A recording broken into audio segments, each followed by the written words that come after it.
Hello ma'am, के हेर्नु भएको यसरी स्माइल गर्दै? हेलो नमस्ते वेलकम टु आस्क मलाई पेसेन्ट वेयर। मैले चाहिँ के हेरेको मलाई सोध्नु भयो है। यो हाम्रो हेर्नुभयो कस्तो क्युट छ है, वाउ कस्तो कलर पनि राम्रो कस्तो छ। राम्रो छ है। यो चाहिँ हाम्रो कोचको साइड ब्याग एकदमै प्रिमियम क्वालिटीमा आसिमालामा न्यू अराइभल हो। यो तपाईँको यो यति ह्यान्डी छ टु क्यारी है, यति राम्रो छ, यति क्युट छ। तपाईँको चेन आउँछ यसमा, सँगसँगै यसको एक्सेसरिज छुट्टै छुट्टै आउँछ। तपाईँले लाउनु पनि सक्नुहुन्छ, नलाउनु पनि सक्नुहुन्छ एज विस है त।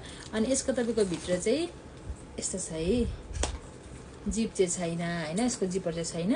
अनि यो चाहिँ यस्तो राम्रो छ, यसको कलर पनि हतपत जाँदैन। यसको यो जुन चेनको छ नि, यो डिस्कलर हतपत हुँदैन, क्वालिटी एकदमै प्रिमियम छ। तपाईँले टक्क यसरी तपाईँले सर्ट्समा र सँगसँगै तपाईँले जिन्समा अनि वान पिसहरूमा लाउनु पनि सक्नुहुन्छ। यसरी क्यारी गर्दा पनि हुन्छ, इभन तपाईँले साडीमा क्यारी गर्दा पनि हुन्छ है यो। सो तपाईँलाई थाहा छ यसमा हामीसँग 4वटा कलर छ नि। हो र कस्तो कस्तो कलर छ भनिदिनुहोस् न। हेर्नुहुन्छ यो भयो, रेडमा अलरेडी भयो भने तपाईँको हाम्रो अर्को ब्ल्याकमा छ। यो चाहिँ यसरी आउँछ हेर्नुहोस् है, यो ब्ल्याकमा यसको भयो, यसको यहाँ चेन यसरी आउँछ, यसको एक्सेसरिज यहाँ एक्स्ट्रा आफै नै आएको हुन्छ। यो तपाईँको ब्ल्याकमा भइहाल्यो है। अनि अर्को छ यति राम्रो, हेर्नुहोस् त, वाइटमा छ है। अनि अर्को छ कोचको प्रिन्टमा छ र अर्को तपाईँले मरुन रेड हो, देखि नै हाल्नुभयो। सो यहाँहरू कसलाई चाहिएमा प्लिज स्क्रिनसट गरेर हामीलाई इन्स्टा, फेसबुक, टिकटक, वाट्सएपमा पठाउन सक्नुहुन्छ होला है त। Thank you.